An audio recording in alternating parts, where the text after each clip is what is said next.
Saudara-saudari yang terkasih dalam Kristus berkah dalam, semoga sehat semuanya. Saudara-saudari yang terkasih, seringkali kita itu mengukur relasi kita dengan orang lain itu berdasarkan kepentingan atau kebutuhan. Artinya begini, kalau saya butuh, saya mendekat. Kalau saya tidak butuh, saya tidak peduli. Sama persis relasi kita dengan Tuhan juga begitu.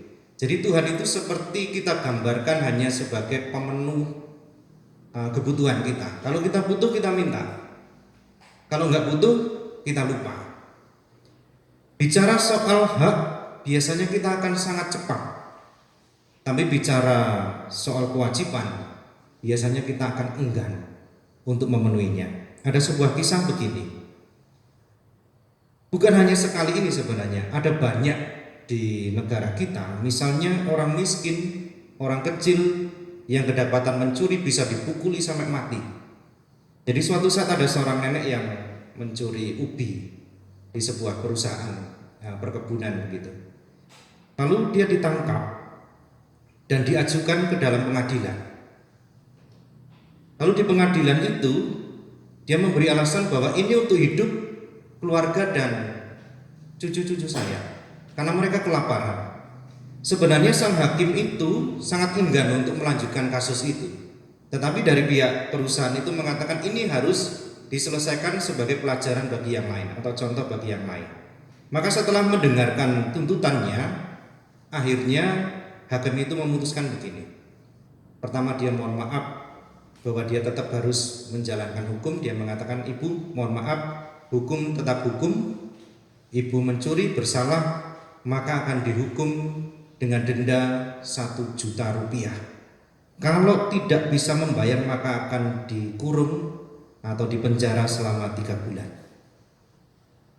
Ibu itu menunduk, tetapi ada sesuatu yang luar biasa. Kemudian hakim itu melepaskan topinya, lalu dia memasukkan uang 1 juta itu. Lalu sambil memandang kepada orang yang hadir, dia katakan begini, saya juga akan menghukum semua yang ada di tempat ini, yang hadir, untuk memberikan 100.000. Alasannya adalah karena semua yang ada di kota ini membiarkan ada seseorang, bahkan sebuah keluarga, sampai harus mencuri karena kelaparan. Saudara-saudari yang terkasih, akhir dari cerita itu akhirnya ibu itu malah mendapatkan 10.100.000. Yang 100.000 itu berasal dari perwakilan perusahaan itu dengan malu karena menuntut sang ibu itu.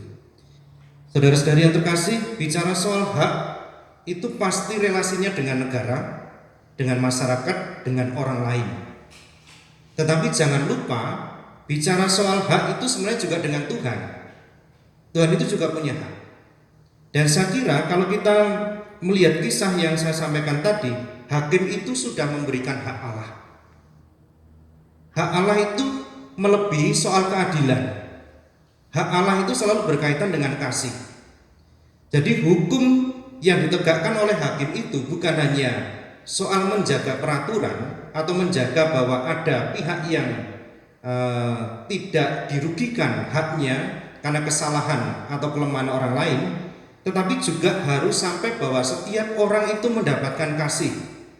Itu yang namanya hak Allah. Maka kalau kita mau merenungkan apa yang dimaksud dengan memberikan hak Allah itu seperti apa? Memberikan apa yang menjadi hak Allah itu artinya adalah hidup saya atau hidup kita itu sungguh-sungguh terarah kepada Allah dan juga terarah kepada sesama kita. Itulah yang namanya kasih. Maka kalau kita mampu melaksanakan itu, hidup kita itu tidak menjadi beban. Jadi bukan hanya soal aturan, bukan hanya soal bicara soal hak dan kewajiban, tetapi bagaimana hidup saya itu menjadi ungkapan kasih dan orang lain juga merasakan ungkapan kasih itu. Jadi lebih, Yesus mengajarkan lebih daripada soal keadilan saja. Bukan hanya bicara soal hak saya, bukan hanya hak kamu, kewajiban saya, kewajiban kamu, tetapi hidup yang juga terbuka atau terarah kepada orang lain. Maka saudara-saudari yang terkasih, kalau kita itu mampu melakukan itu, kita pasti akan semakin dekat dengan Allah dan menampakkan wajah Allah yang penuh kasih kepada sesama kita.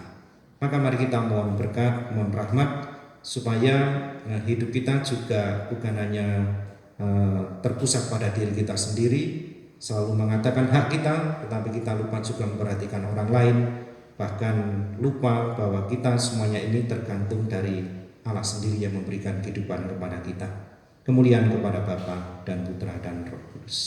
Seperti pada permulaan, sekarang, selalu, dan sepanjang segala abad.